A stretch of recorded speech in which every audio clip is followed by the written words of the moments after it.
Disney, Disney, Disney. So Disney fans are going to be freaking out, but the media is starting to turn against Pixar. Oh no, you can't criticize Pixar, or else you.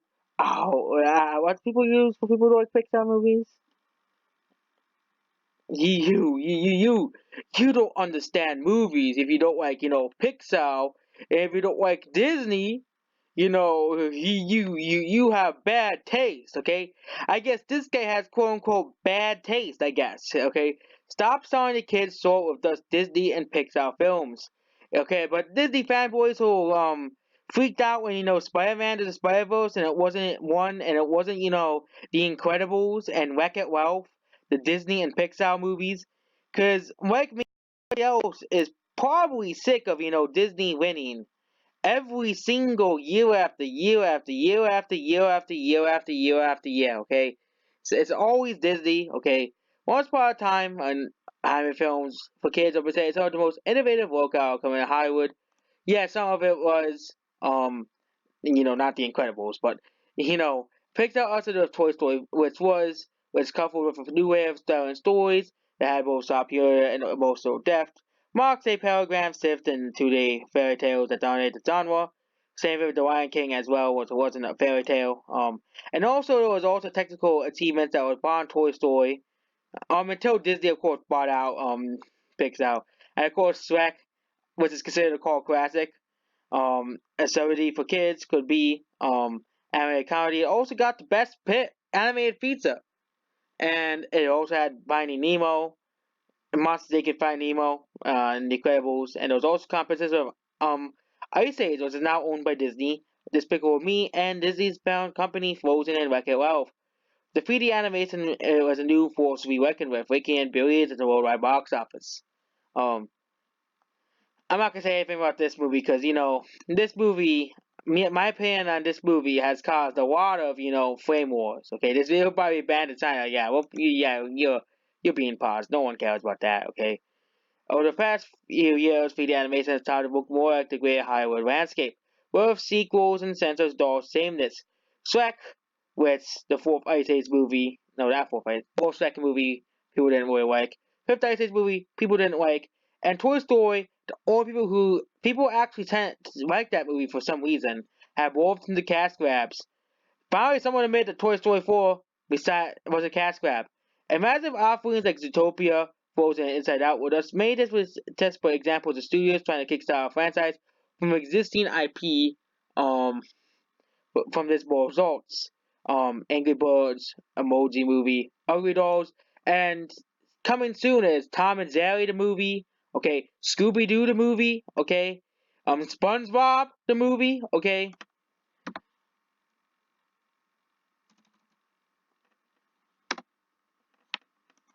okay.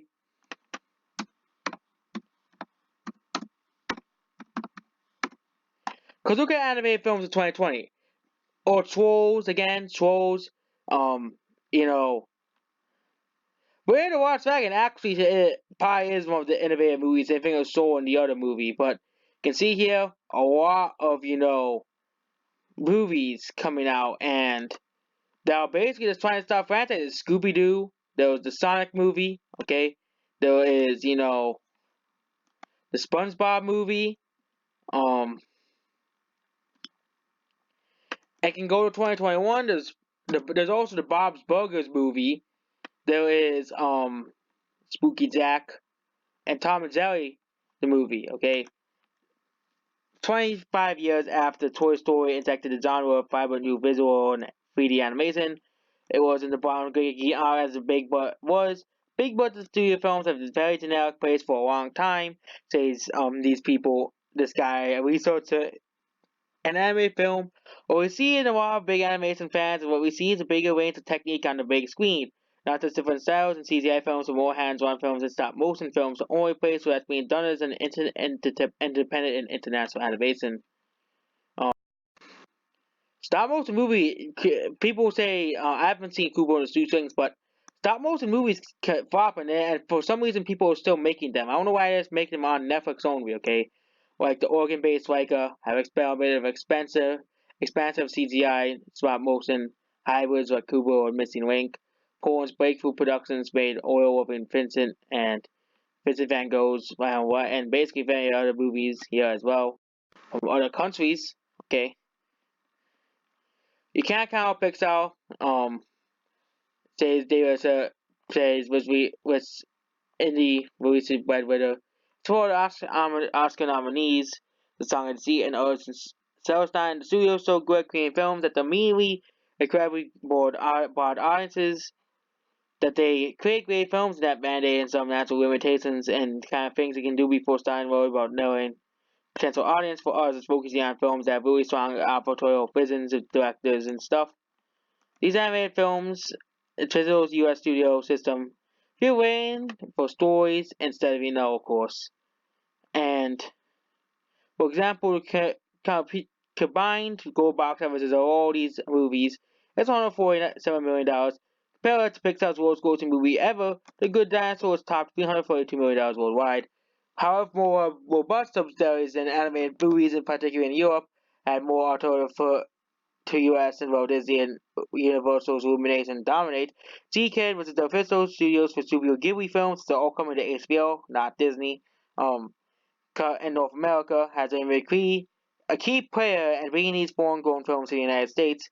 And of course, Netflix, a lot of animated movies and shows have come out and stuff. There, they have been really successful. There. So Netflix has created an alternative venue where film can reach a wide audience without the high cost of distribution, which is why we have movies like Bird Box make it so successful. Okay, and advertising of traditional free theatrical and the streaming universe, any individual title doesn't have a produced hundreds of millions of revenue just by costs, discovery, and engagement of will find the factor. Judeness for to keep a subscription and how HBO has acquired all those Studio Ghibli films. Resume has enabled Chris Butler, the right director of Missing Link, it's for people to make creative gambles and still have a seed by a large group of people. None of these movies would be worth the price of a missing, or your scenes conservative didn't tell compelling stories. It'd be hard pressed to find the big budget studio counterparts. And of course they go over how And Riker's film Paranorman featured both the openly gay mainstream animated character with Mitch, a brutally sports-loving teen who just happens to be gay. Breadwinner tells the story of a 11-year-old Afghan girl whose father is arrested by the Taliban to provide her family poses as a boy. Nora Tony made a heavy political film in Afghanistan. It's describing all these movies here. So if you haven't really seen them, but pushing on behind the Pixar visual model, the small number of animated studio movies that diverted from the so-called Pixar visual model. Regular Movie 2 and the Peanuts movie had more unique styles that reflected the source materials. A quick scroll for the last decade of animated features produced outside of the studio. Here's how innovative children's animation can be. The Rocco Francis on artists and Celestine here and Song of the Sea and many other movies and Riker's movies. I haven't seen a single one of Riker's movies, okay? I haven't seen a single one of the movies. From prototyping the 3D printed models and containing tough to create model Sasquatch and how silicone Riker starts to elevate the artistry of stop motion. But it's just funny that no one really watches these stop motion movies, okay? I think it's probably due to weird movies like, Early Man that people and some of the earlier some of these movies like Early Man and Shaun the Sheep and those types of movies, Chicken One. I don't know about Chicken One, but some of these earlier stop motion movies, or have give people pig noses and stuff. People just don't really take stop motion movies seriously, okay? I think that's probably the reason why. And of course, I won't compare DreamWorks or Pixar because there's no way to even a tenth of resources they afford to projects that they afford the projects. He says we need a distinctive style that marks us style. He'll put out Coco and How to Train Dragon X over efficient. At 5% budget, and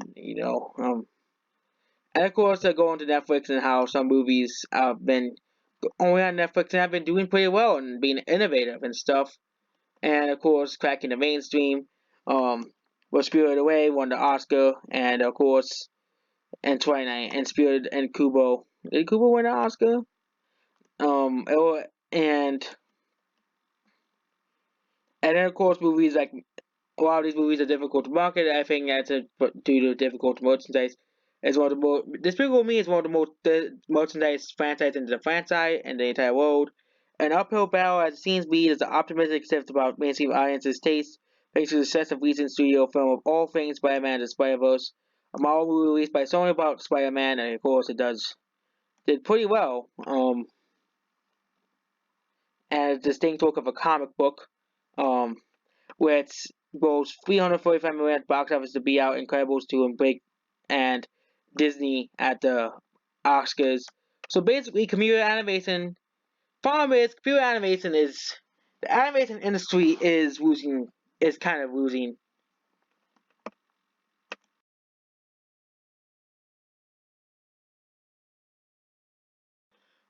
is kind of in a weird spot right now, kind of like the early 2000s, because because in 2000s it was just the CGI was just not quite there yet. It was in the early stages and stuff, and now animation is in a weird spot because Disney's monopoly over basically movies in general, and I think this guy is completely right.